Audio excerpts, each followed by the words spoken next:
Olá! Olá! Sejam muito bem-vindos ao nosso podcast Papo e Mente. Eu sou Paula Silvestre. E eu sou Eduarda Queiroz. E hoje nós vamos falar sobre um assunto muito interessante. Necessário, né, Duda? Eu acho que é necessário, principalmente agora. Cada vez mais, né? Cada vez mais necessário. Então, para falar sobre autismo em adultos, nós estamos aqui com um autista, né? Que é o Gil, e ele vai se apresentar. Gil, seja muito bem-vindo. Obrigado mais uma vez pela oportunidade, né? Mais uma vez por ter aceito o primeiro contato que eu tive, né? Eu sou Gilvan, sou autista do Suporte 2, tenho TDAH, TAG e altas habilidades de superdotação e sou deficiente auditivo. Então, é um conjunto, né? É um combo, né? Um combo. É um combo. E minha formação é como psicanalista e eu estou bacharelando em fonoaudiologia. Uau! Legal. Aonde está fazendo fono? Na Unifatec, né? E também sou membro, né? Consultor, membro da OAB Campina Grande, de uma comissão sobre os direitos dos autistas, da subseção daqui de Campina Grande. Também sou membro consultivo da OAB Paraíba. Legal. Muito legal. E como que você se descobriu? Eita, sou autista. Como foi isso?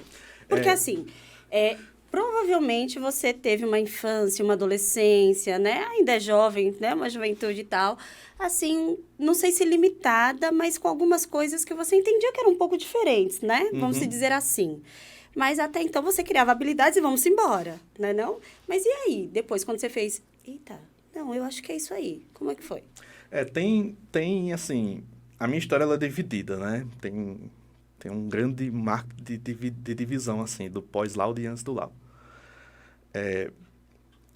Eu vou falar primeiro de trás para frente, de frente para trás. Tá. O meu laudo veio depois do meu filho. No caso, o meu filho com 1 ano e meio, mais ou menos, estava, né, com a suspeita dos atrasos de desenvolvimento. E aí a pediatra encaminhou para uma neuropediatra. E aí, durante a abordagem, né, verificando ali a questão do desenvolvimento do meu filho, a neuropediatra começou a ver traços em mim e começou a fazer perguntas também para mim. E aí, nessas perguntas durante, também, tanto pela questão comportamental como pela questão dos traços, ela fez, provavelmente você seja autista. Procure saber, faça uma avaliação e tudo mais. Porque durante essa conversa, né, foi exposto a minha seletividade alimentar, que eu tenho desde a infância até hoje. Eu não troco a minha comida por nada e é muito restrita. É mesmo? Tipo, arroz, feijão e macarrão. Minha comida é só feijão. Eu vim comer arroz só na vida adulta, que eu não comia. É uma comida seca, é um feijão sem caldo. E só ovo e frango frito. Só. Absolutamente Fruta só. nenhuma? Então, fruta eu como banana cortada com castanha, com amendoim, alguma coisa assim. Né? Um leite em cima, em pó. Tudo seco, tá vendo? É tudo seco.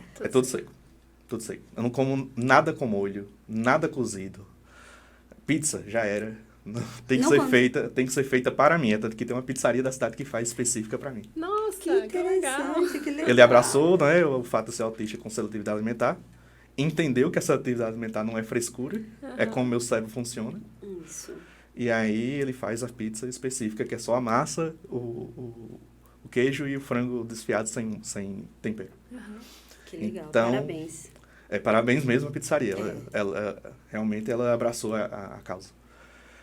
E até a gente sorteou, né, várias pizzas para vários autistas com seletividade alimentar, então é bem interessante isso. É porque justamente eu estou na militância, né, de respeito ao autismo. Então, pós meu laudo, tem isso, né, tem com o meu comportamento, né, que eu respirei, entendi tudo o que passou na minha vida, e o que passa, né, no caso. Como eu disse, durante até mesmo essa entrevista, vamos dizer assim, eu estava falando, não, eu tenho um CID aqui do encurtamento dos tendões das minhas pernas, mas muito grave mesmo, assim, que os melhores médicos de Campinas já disseram, não tem o que fazer. E era justamente o pé de bailarina. Andava na ponta do pé e ando na ponta do pé até hoje. Até hoje. Então, assim, a sensorial, né?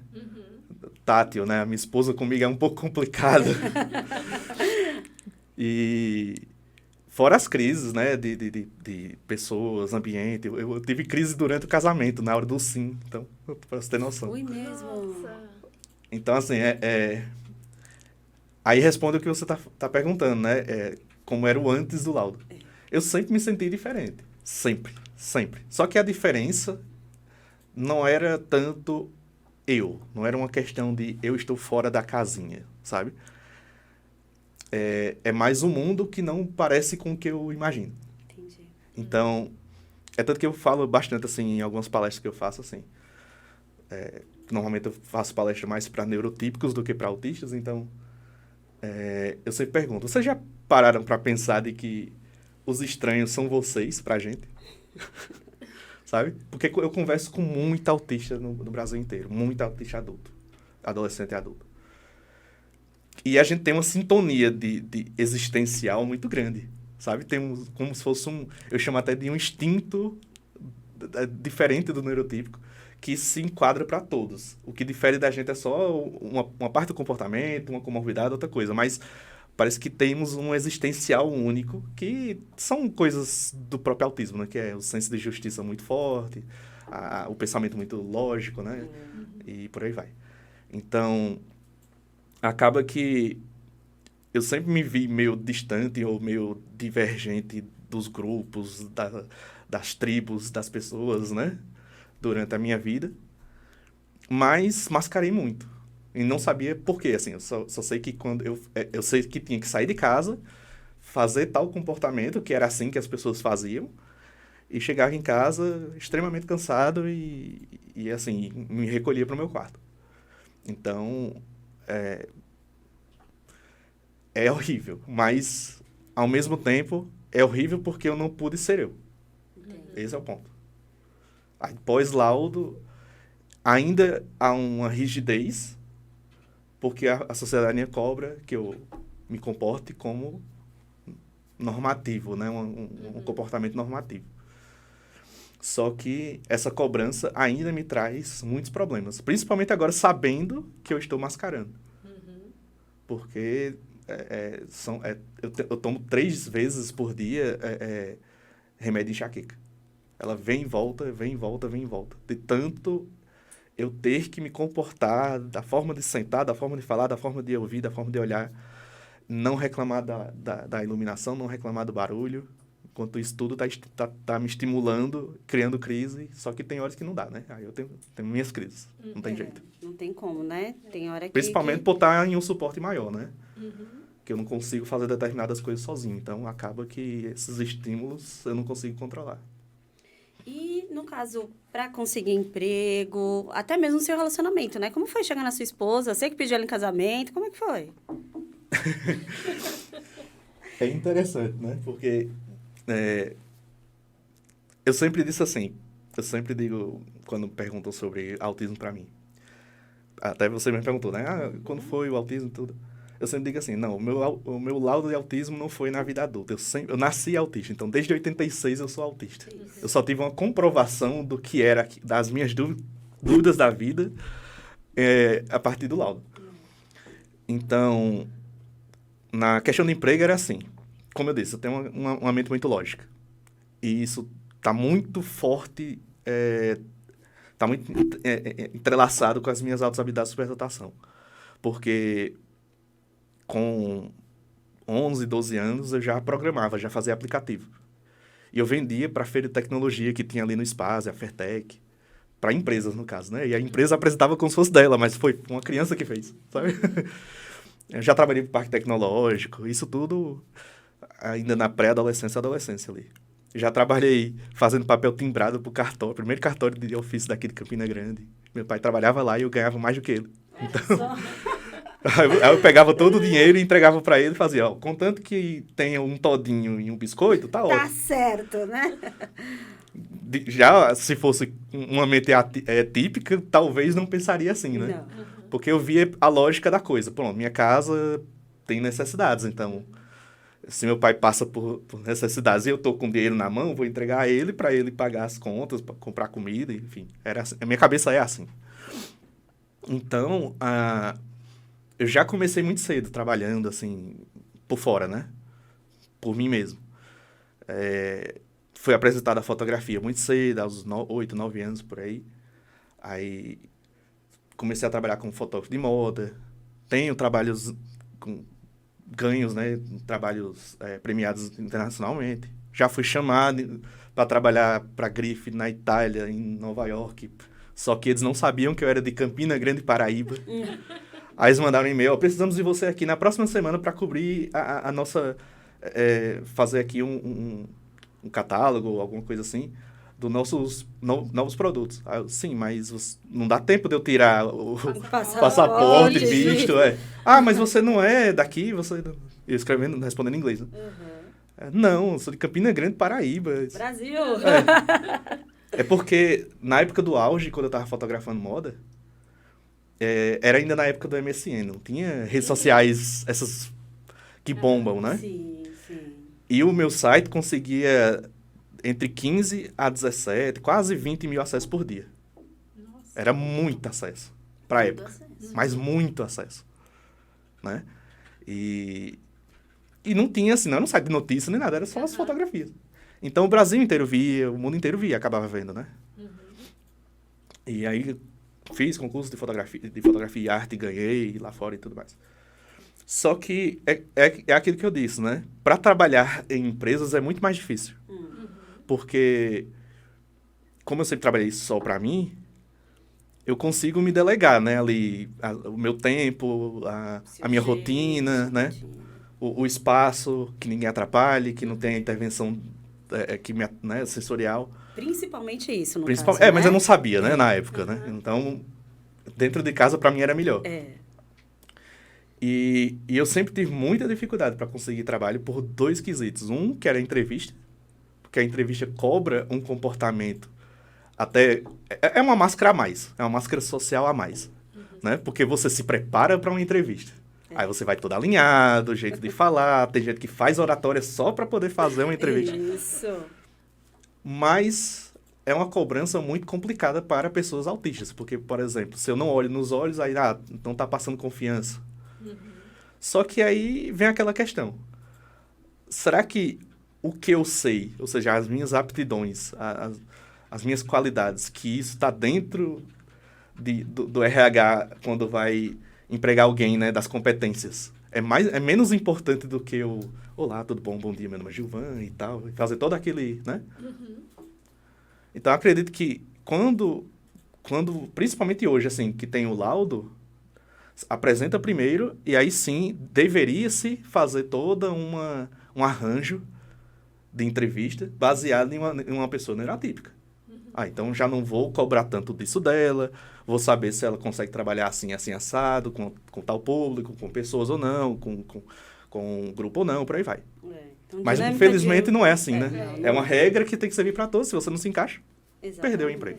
Então já tem essa barreira. Já tem essa barreira. E quando a gente mascara muito e consegue passar, tem o dia a dia. Porque o dia a dia a gente tem que lidar com outro funcionário que, né... Eu costumo dizer que os neurotipos também têm um espectro. Eles também são diferentes entre si. Então, cada um tá dentro do seu espectro neurotípico de ser. Mas então, como você falou, o neurotípico, ele tem mais habilidade, né, de teatrar. Sim, com certeza. Né? Sim, com certeza. Aí ele tem mais essa habilidade, então consegue, mesmo com as diferenças, consegue lidar com mais facilidade com o outro, né? Ter a habilidade social mais fluida, né? É que é até um princípio daquilo que eu sempre estudei na análise de pessoas, né? De ser humano. O neurotípico, ele, por padrão, ele necessita do outro. Ele nasceu precisando do outro. Ele não tem uma identidade de autonomia, de não precisar do outro, dessa pulsão de vida, não existe no neurotípico. Ele precisa, ele é obrigatório precisar do outro. Tanto por necessidade, quanto por ego. Tanto para domínio, como para receber algo por necessidade, por sobrevivência. Já o autista não, ele enxergou como uma ajuda, um suporte, alguém que vai lhe ajudar, que vai, no caso, me ajudar, para as minhas deficiências ou minhas necessidades. Então, a gente não tem, em princípio, a gente não tem como pulsão de existência o domínio. Isso já difere muito do neurotípico. Então, a gente não quer dominar ninguém, a gente não quer fazer algo para ter uma volta. Então, a gente não tem esse jogo da compensação, por aí vai. A gente pode aprender com o convívio social, porque a vida social é assim. Mas aquele autista muito mais rígido, ou então que não teve tanto contato com a sociedade, ele ali tem... não é polido, é cru a sua... É nítido isso, sabe? Não tem a compensação, ele não tem jogo da vida, de ganho, enfim. Então, eu estava falando aqui mesmo, esqueci. Das entrevistas e tudo mais. Então, é isso, assim. Então, permanecer no emprego ainda é mais difícil. Então, hoje eu, como autista ativista, eu converso bastante com pessoas de RH e tudo mais, empresas e tudo mais, para que entendam o que é o autista, o que é o autismo, para que tenha acessibilidade. Porque quando você diz acessibilidade, você diz o quê? Exato. Eu explico de uma forma até bem visual. O cadeirante precisou da rampa para ter acessibilidade no mundo. Porque se a acessibilidade fosse de dentro para fora, então a ciência devia trabalhar bastante para que o cadeirante pudesse andar e ele pudesse viver o mundo como ele é. O mundo como ele é, e não o cadeirante e a pessoa se levantar e fazer isso. Como a condição do cadeirante, mesmo que ele faça muitas terapias e ainda tente voltar a andar, mas é uma condição dele ali, está em uma deficiência e ele tem que conviver com aquilo e ele tem que se aceitar de tal forma, e isso é uma realidade, então o mundo tem que se adaptar àquela realidade dele. Isso é inclusão, é o mundo que se adapta àquelas pessoas, né? E não o contrário. Sim. Só que quando a gente fala no autista, é o inverso. É o autista que tem que se adaptar para o mundo. E, assim, ainda acho pior do que o deficiente auditivo, o deficiente visual e o cadeirante. Por quê? Porque essas outras questões são mais relacionadas a condições de saúde, são mais relacionadas a deficiências. E o autista é uma questão individual e existencial. Ou seja, ele é autista, ele nasceu daquela forma, ele vai viver daquela forma e vai morrer daquela forma. Sim. Então, como é que eu posso me adaptar se é uma condição que, por exemplo, o cadeirante pode usar, né, alguns que conseguem, e tem a condição de usar ali uma perna mecânica e poder, né, andar, mesmo que não perfeitamente, mas consegue fazer isso aí. E aí ele melhora a qualidade de vida dele. Mas e o autista? Por que a gente tem que se adequar e o mundo não adequar a gente? Esse é o ponto. Então, eu até postei no meu Instagram uma reportagem que a Globo fez de empresas que contratam neurodivergentes, neuroatípicos. E eles fazem toda a acessibilidade para que eles trabalhem. Por quê? Porque sabe que se o neuroatípico tem toda a acessibilidade que ele necessita para as características dele, então ele vai produzir muito mais do que ele estar em um ambiente caótico que ele não consegue se focar naquele trabalho. Entendo. Então seria uma sala reservada. Eu acho que é muito individual. Muito né? individual. É para cada um, é diferente. Ele pergunta, ele faz um questionário e pergunta quais são as necessidades de cada um, e aí para cada um ele dá essa acessibilidade. Por exemplo, existe algo em comum para todos que é se autorregular. Então tem salas com acústica, com menos quadros, menos coisas que possam, né, distrair ou coisa assim, para que possa sair. Ele tem a liberdade de sair, tipo, eu estou trabalhando e de 2h30 da tarde teve um pequeno estresse ou estímulo que possa causar uma crise, então ele pode ter a liberdade de sair, 5 minutos, 10 minutos, resolve, volta, tudo bem. Tem a acessibilidade de colocar um fone abafador, então necessariamente naquele trabalho eu não preciso ouvir ninguém, eu posso só fazer o meu trabalho e ir embora. Tem aqueles que que a quantidade de pessoas é difícil de conviver, de estar lá por muito tempo, então ele faz o trabalho o mais rápido possível, né?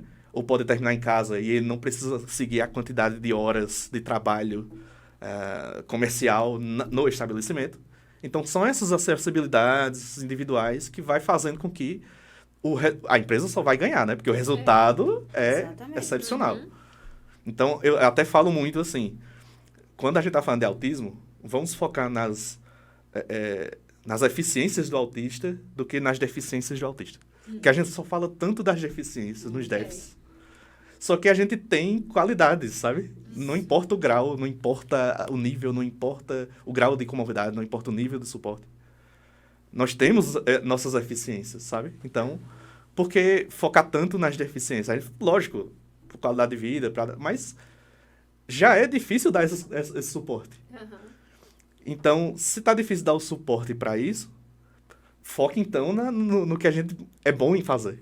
Porque, com certeza, é uma coisa que ainda não entenderam, é que quando nós, autistas, temos suporte ao que a gente é muito bom, automaticamente a gente fica aberto a aprender outras coisas. Então, não é o contrário, sabe? E aí eu posso falar depois que se a gente tocar no assunto aba e por aí vai. Aí deixa eu te perguntar uma coisa. Teu filho, ele foi diagnosticado também? Qual é o grau dele? Então, nem grau, né? O suporte. Ele foi, né, diagnosticado com 1 ano e meio ali, mais ou menos. E não foi colocado o suporte dele. Porque a neuropediatra dele tem um bom entendimento, assim, né, atualizado sobre o autismo. Então, ela acaba entendendo que o nível de suporte não pode ser tão fechado como 1, 2, 3. A gente transita por eles. Eu já estive no 3, né? 1 seria eu mascarando muito, mas o real meu é o 2. Mas eu posso ficar transitando. Então, não se estabeleceu tanto para ele, porque ele era muito novinho, né? Então, não tinha como estabelecer ali. Mas, se fosse para o dito popular, seria o 2. Então, ele teve o laudo dele, 6 meses depois, ficou o tempo de eu fazer toda a minha... O meu arranjo, eu consegui o meu. Tá, então deixa eu te fazer uma pergunta agora, com o seu olhar, né, da pessoa que tem autismo. Toda essa estrutura que é feita, todo esse... Como é que eu posso dizer? Esse trabalho que é feito com as crianças, que hoje é mais com as crianças, né? Para desenvolver mais habilidades, né? A parte de fono, de fisioterapeuta, de psicólogo, de fonoaudiólogo.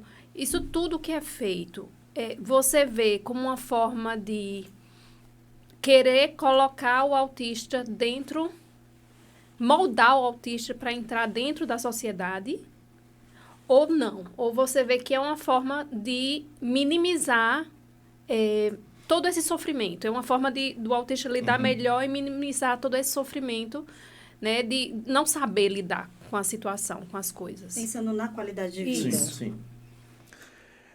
A minha resposta para isso é muito simples. Depende do intuito do profissional. Porque tem profissionais que pensam assim e tem profissionais que pensam da outra forma. O que é o autismo, para poder responder essa pergunta? Eu sempre explico o seguinte, que autismo é o que eu sou e não o que eu tenho. O que eu tenho é o transtorno. Então, quem vê o autismo como algo que tem, quer minimizar as características, os traços, para poder ele se misturar, vamos dizer assim, ou diminuir as suas características autísticas e, praticamente, num prognóstico, tirar o laudo, dizer, pronto, ele nem sequer precisa dizer que é autista perante a sociedade. Existem muitos profissionais assim. Existem muitos profissionais que tiram o laudo. Existem muitos profissionais que tiram o laudo e colocam só como fenótipo. E esquecem do psicológico dessa pessoa. Porque quando criança, ela não tem noção ainda da sua identidade, de quem ela é no mundo. Mas quando chegar a sua noção existencial, vai ter um choque. Porque ela foi moldada a se comportar de um jeito, mas a sua mente trabalha de outra forma.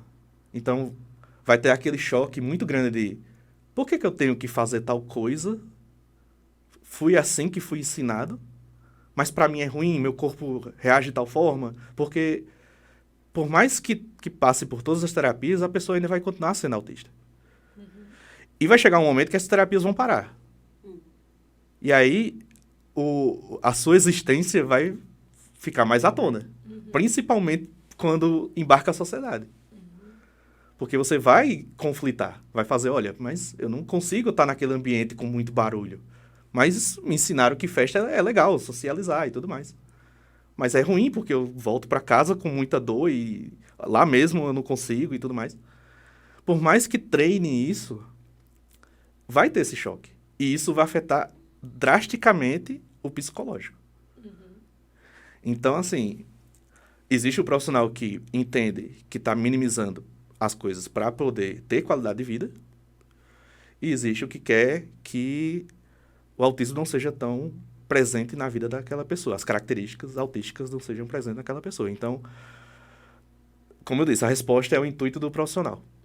É tanto que eu sempre brinco assim. Brinco porque para mim já começa a ser irônico e comédia, né? Eu sempre falo assim, o profissional que você segue, ou que você vai, ou que você coloca seu filho, ou que você acompanha no Instagram, o que for. Ele fala sobre neurodiversidade, ele fala sobre neuroatipicidade, ele explica que o autismo é para sempre, que o que se trata são as comorbidades ou aquilo que afeta a saúde, ou ele fala que tem que trabalhar o quanto antes para que essas características não aumentem, para que esses prejuízos sejam maiores e que o pai e a mãe vai sofrer com isso, focando sempre na vida do pai e da mãe, como se o foco inteiro é a vida do pai e da mãe, esquece que quem é o autista é a criança. E que é ela que vai sofrer o bullying, é ela que vai sofrer as mudanças de vida, os hormônios, tudo. Qual é o discurso desse profissional, entendeu? Porque se não sair da boca dele a palavra neuroatipicidade ou neurodiversidade, então ele não entende o que nós autistas somos. Porque a gente está tentando explicar o que nós somos, né? Já foi o tempo de analisar visualmente e com viés o que significa o autismo, com o comportamento que os ratinhos fazem quando injeta o gene, blá, blá, blá, blá, blá. Nós temos boca e voz agora para explicar. Temos a comunicação alternativa para falar, comunicar de outra forma, porque a gente entende, né, tudo. Sim. É tanto que uma mãe falou assim para mim, uma mãe de um autista falou assim para mim, eu gritei pro meu filho assim, eu odeio o autismo, eu não queria que você fosse autista, porque eu acho que ele não entende o que eu falei, então eu acabei dizendo tudo isso. Só que ele ficou muito agressivo e tudo mais, e quebrando vidro e não sei o quê. Vocês entendem o que a gente fala? Aí eu disse, olha, ele quebrou o vidro, quebrou, pronto. Então ele respondeu você. Se ele não consegue falar verbalmente, ele conseguiu expressar dessa forma. Você foi com agressividade, ele respondeu com agressividade. Então, é porque eu tenho que contar a minha história de como que ela é muito interessante, a minha história de vida, né? Pois conte. Queremos saber. Não é isso? Eu sou o mais novo de mais 3 irmãos mais velhos que eu tenho, né? No caso. Fui o último filho do meu pai e minha mãe. E a minha mãe viu todas essas características estranhas, né? Entre aspas. Só comigo, né? Porque os meus irmãos andavam de bicicleta, jogavam bola, faziam tudo tipicamente normal, né? Enquanto isso, eu era uma pessoa que separava do prato o coentro, que não podia ter, tacava farinha no feijão para poder ficar seco. Mal falava, porque eu comecei a falar depois dos 3 anos, então não fui verbal, né, por um tempo. E também, quando eu comecei a falar, também foi seletivo, né, então demorei muito para conversar com pessoas, conversar só com uma ou outra pessoa ali. E eu já... qual era o meu hiperfoco? Era desmontar coisa, tentar entender a parte eletrônica, como funcionava, enfim. Enquanto eu ficava nisso, meus irmãos ficavam brincando, né, da forma deles. Que é o que eu vejo, é a forma deles, não é a forma normal, é a forma deles. E Então, a minha mãe, ela chegou a pensar... Bom, estamos falando 30 e poucos anos atrás. Sim. Então, não se falava tanto sobre autismo, né? Então, assim, ela via esses traços, essas questões do pensamento muito rígido, do pensamento, sabe? De eu ser muito rígido, das crises que eu tinha. Do andar na ponta do pé, ela chegou até a cogitar, foi para um ortopedista para colocar aquele calço, né? O sapato com calço e tal. Mas ela viu que em determinados momentos eu andava normal. Então, ela fazia, pra que eu vou botar o calço se ele... Ora ele anda na ponta do pé, ora ele não anda. Deve ser o jeito dele, né? Esse era o pensamento dela, assim, mais ou menos. Ainda bem que ela não botou o calço, né? Pois é. Aí na questão alimentar, ela fazia o meu prato e fazia a comida da família.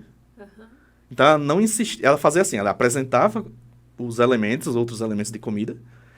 E se eu não tinha ânsia de vômito, então ela fazia, opa, peraí, esse aqui ele consegue comer. Esse aqui não. E ela não insistia, ela fazia, pronto.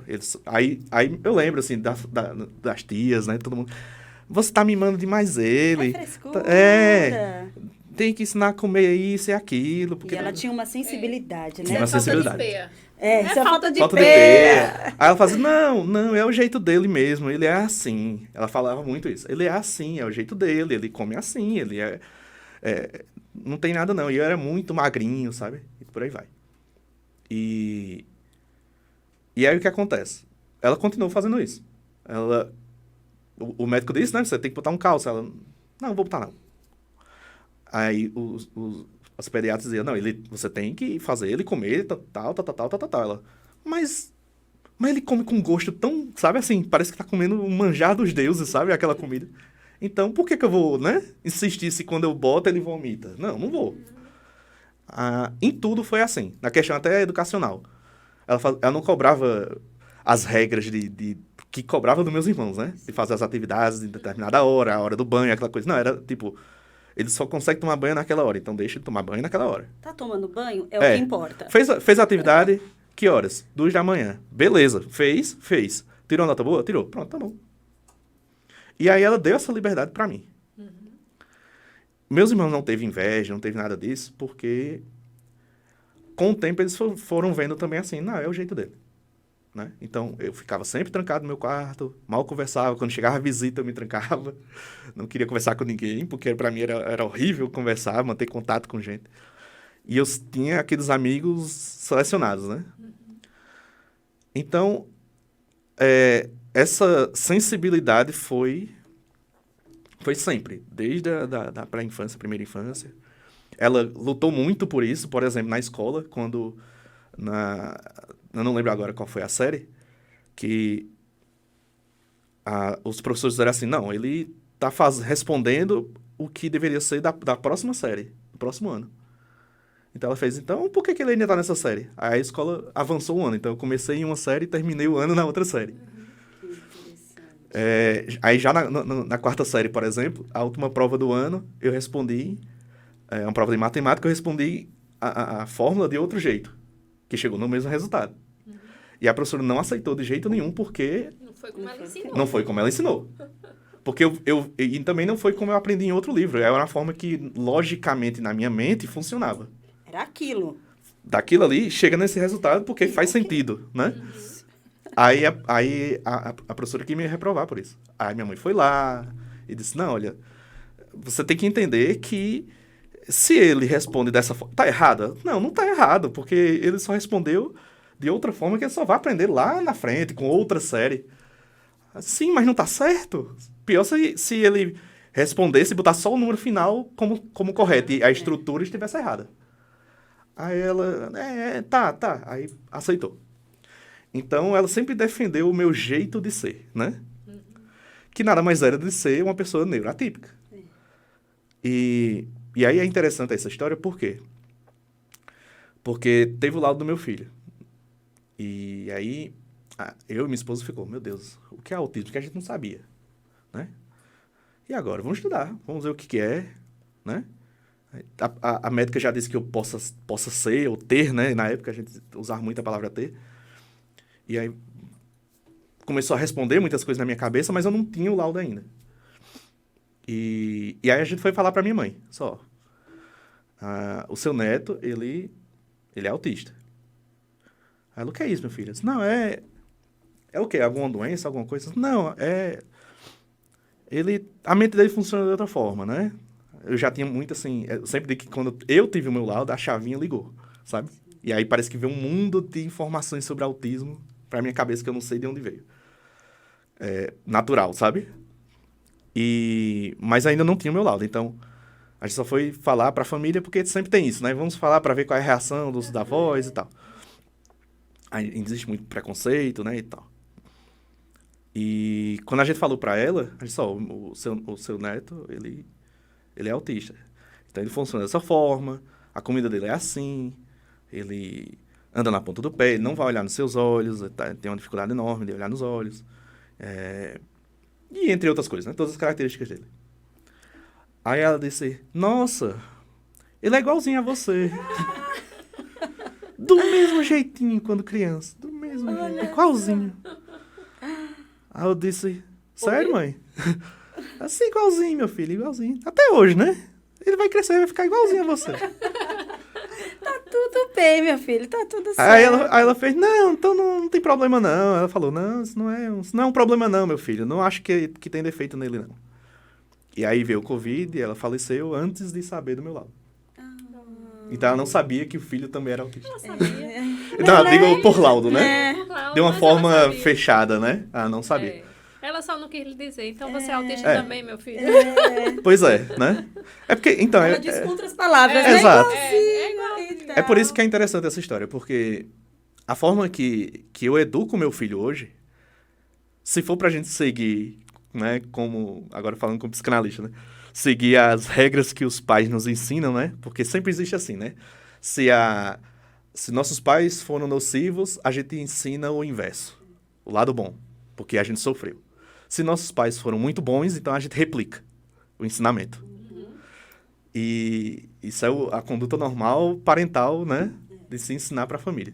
Mas a minha criação foi dos dois modos. Eu vi minha família ensinando a conduta que aprenderam com seus pais, com os avós, para os meus irmãos.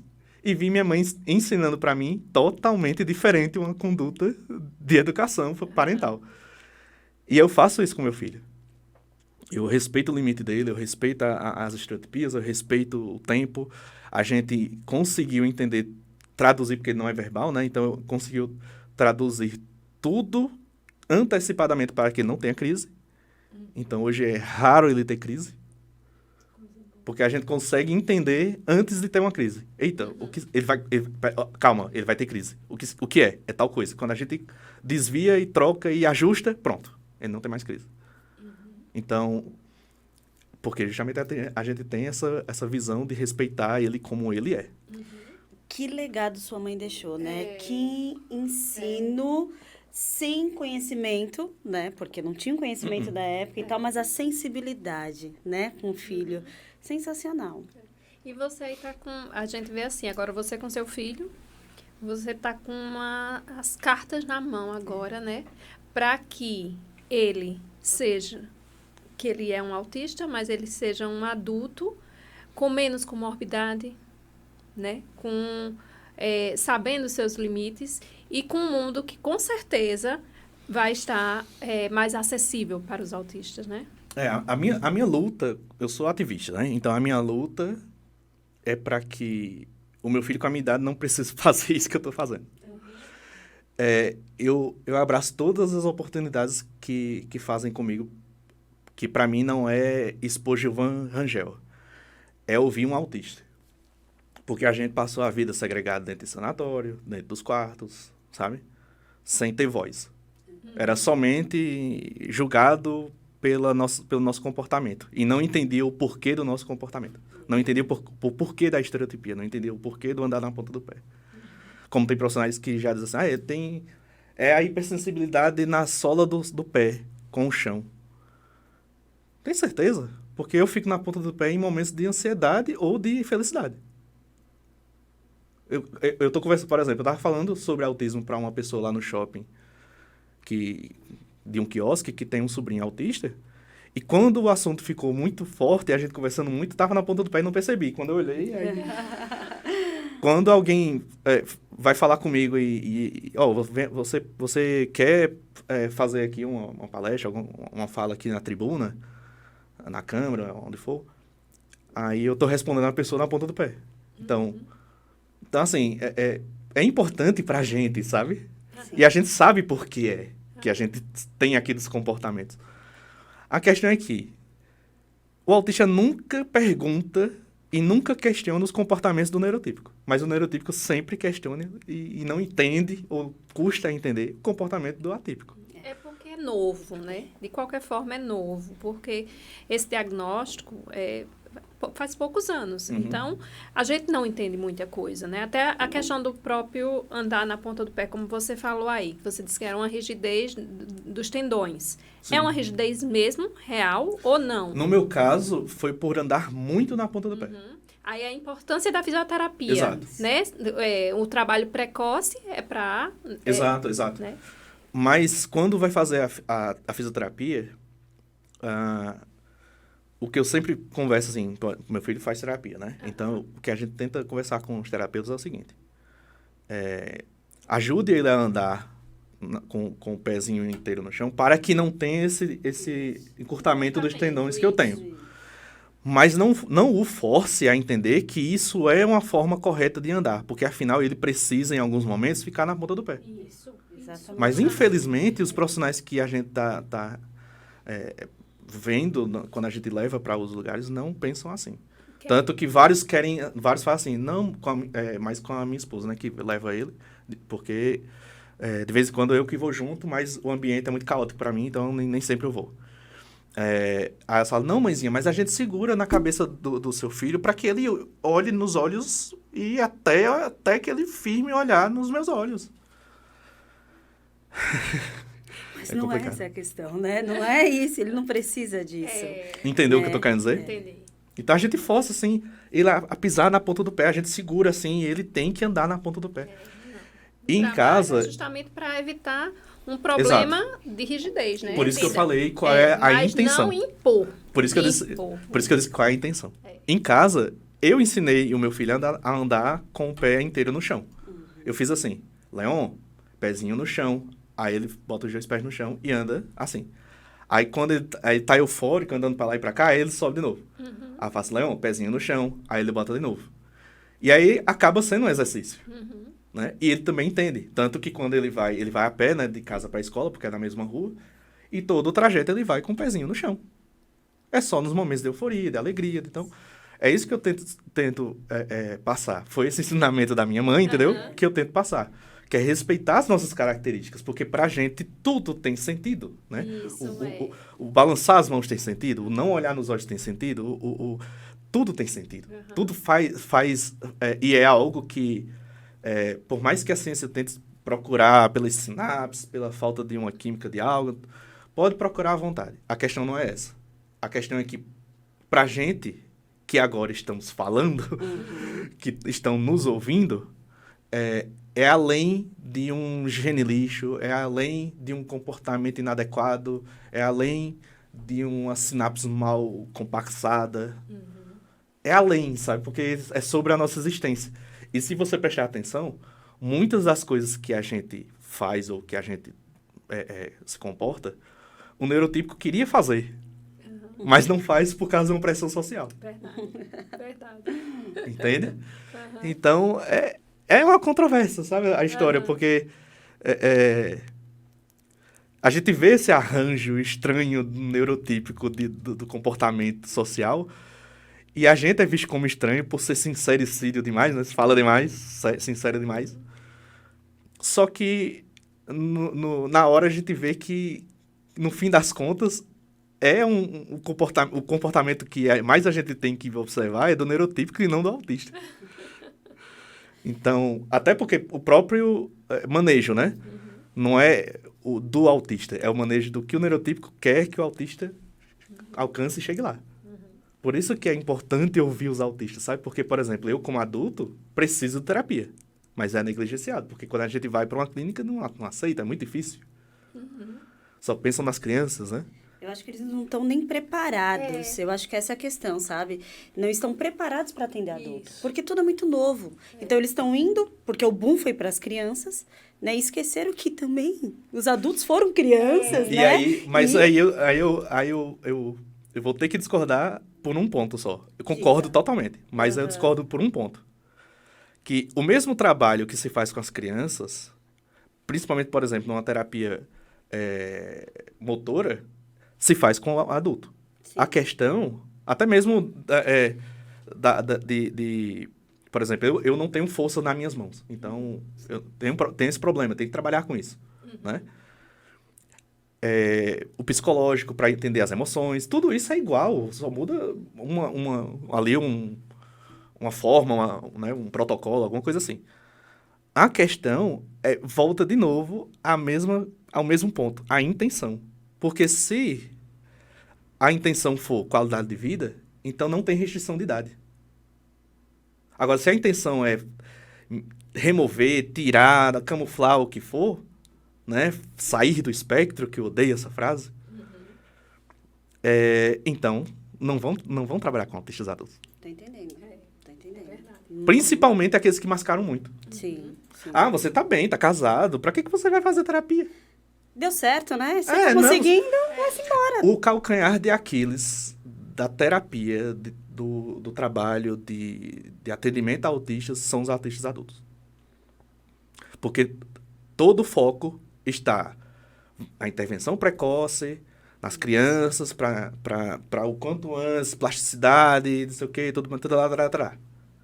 Só que nós, que crescemos sem nenhuma terapia, na raça, a gente é como se fosse... Existem dois pensamentos na sociedade pra gente. Ou a gente é unicórnio. Nossa!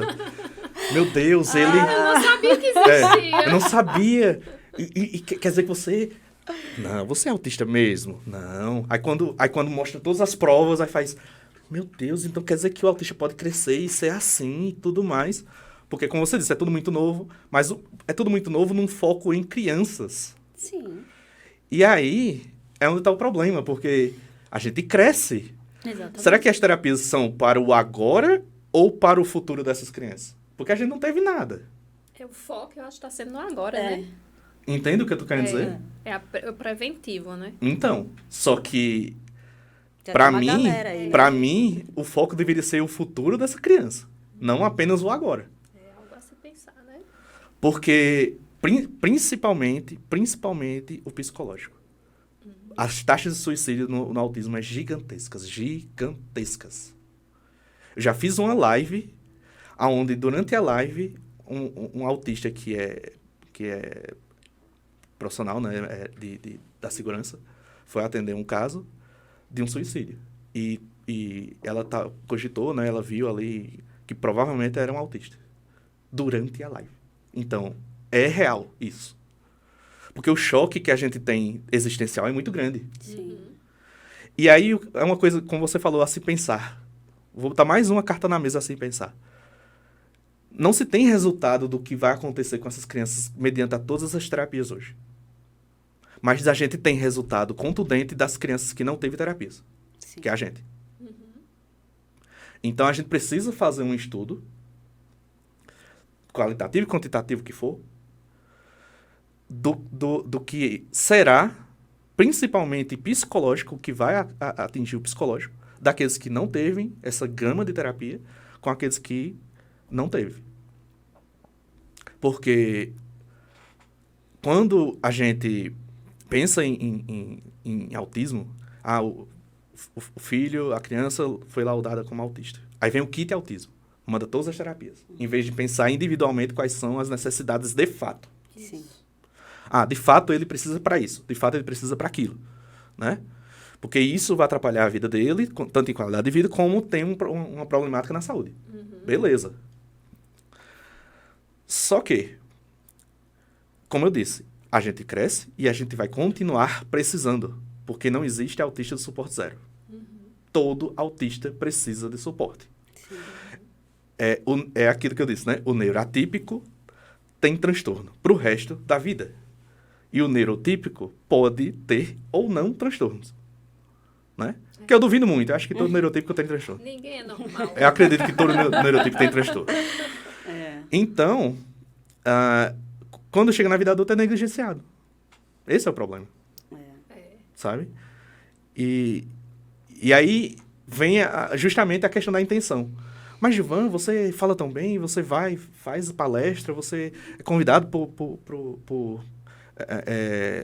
pelos municípios para fazer palestra para a área da saúde, por universidades e tudo mais. Certo. Só que isso está me custando saúde. Eu tenho apoio pós uma palestra? Não. Eu tenho suporte? Não tenho. E aí, como é que fica? Porque ainda sou autista. Sim. E eu não vou deixar de ser. Entende? Então, assim, é um sacrifício de fato. Eu sangro para o meu filho quando tiver a minha idade. Literalmente, eu sangro. Isso é uma confissão. Meu corpo expulsa sangue porque é muito difícil fazer o que eu estou fazendo. Eu converso com outros autistas adultos e passam pelas mesmas situações, sabe? Vomitam, passam 2 dias para se recuperar, que entrem em shutdown. E assim, não é fácil. A gente está se autoadvogando, a gente está explicando que é autismo que não deveria ser, a gente explicando. Né? Isso tem um custo, né? Muito alto. Muito alto. Principalmente porque a gente tem esse déficit.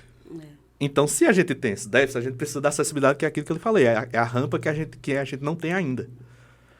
E a gente tem a necessidade de falar. Porque se a gente não falar, a gente vai continuar sendo o que está escrito na literatura. Isso. E o que está escrito na literatura, muitas vezes, é capacitista. Então, esse é o meu intuito, entendeu? Que papo maravilhoso, necessário, como eu disse no início, né? Infelizmente, a gente está caminhando para o nosso final, mas foi maravilhoso te receber, importantíssimo. Espero que você que tenha assistido tenha percebido a importância, né, da fala dele, da importância do que é e da gente mudar a sociedade. Né? A gente não tem que moldá-los, não. A gente Porque tem não é fácil para eles, né? Isso. Não é fácil para vocês, né? E imagina uma criança não ser entendida pelos pais. Imagina uma criança, né, que está ali em sofrimento e os pais não conseguem compreender e não conseguem ajudar, né? Eu assim, até me emociona o fato de Leon ter você como pai, em que desde pequenininho você já entende ele.